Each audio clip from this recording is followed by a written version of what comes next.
Hi, I'm Josh Mahar and I'm with Kansas State Research and Extension, and today we're going to walk through how to take a water sample. The first thing that we'd recommend is that you do a little reconnaissance on the site that you're going to be taking a water sample from. For today's video we're going to be sampling from a pond.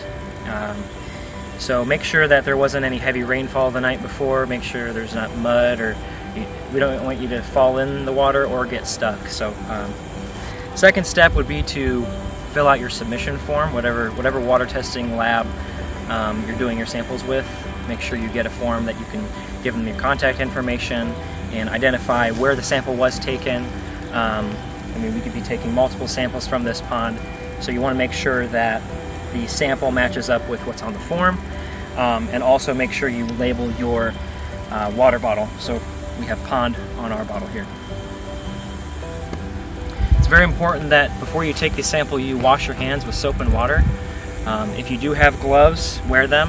For the purpose of our video we're going to wear some gloves here, but they're not required.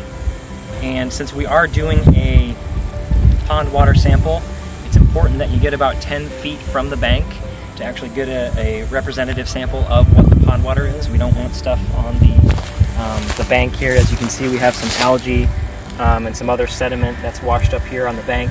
So it's important to be able to get your sample out as far as you can safely. I took a piece of masking tape. You can use duct tape or whatever, some sort of strong tape, and fasten the bottle to the end of the stick. And I will show you how to do that here. And this is a 100 milliliter bottle, again provided by the lab. Kind of a quick little crash course on the movement. Again, we want to get about 10 feet out, about 6 to 12 inches deep, and we want to make sure that when we are coming up from the water we're about 45-degree angle so that we get all those air bubbles out of the bottle and take a nice representative sample. Okay, so I'm ready to take my sample here. We're going to go ahead and unscrew the cap. Make sure that the cap doesn't touch anything else. I wouldn't put it on the ground. I wouldn't touch it to any other surfaces, maybe your finger, because you're going to definitely contaminate the lid, and then once you contaminate the lid, then you've probably contaminated your whole sample. So trying to be as sterile as possible, I'm going to go ahead and put the cap on my cooler. And I'm going to go ahead and mine my footing here. Luckily I have these nice concrete bricks to stand on. And we're going to go straight down, scoop, and then 45-degree angle out.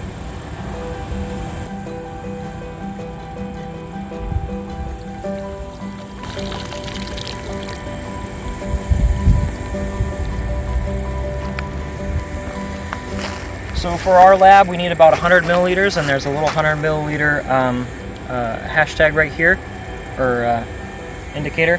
So we had actually sampled a little bit much, so I'm going to go ahead and pour a little bit out. We just need a hair over that 100 milliliters. Alright, I'll go ahead and cap my sample.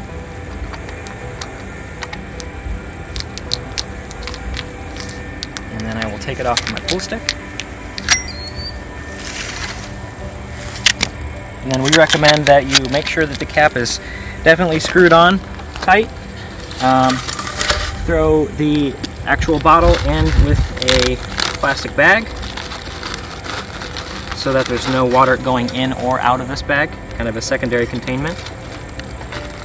And then we recommend you throw it on ice. We need to have this sample less than 50 degrees for the duration until it is actually tested at the lab. So throw it in a nice cooler and then slap your shipping label on there to get it to your appropriate lab.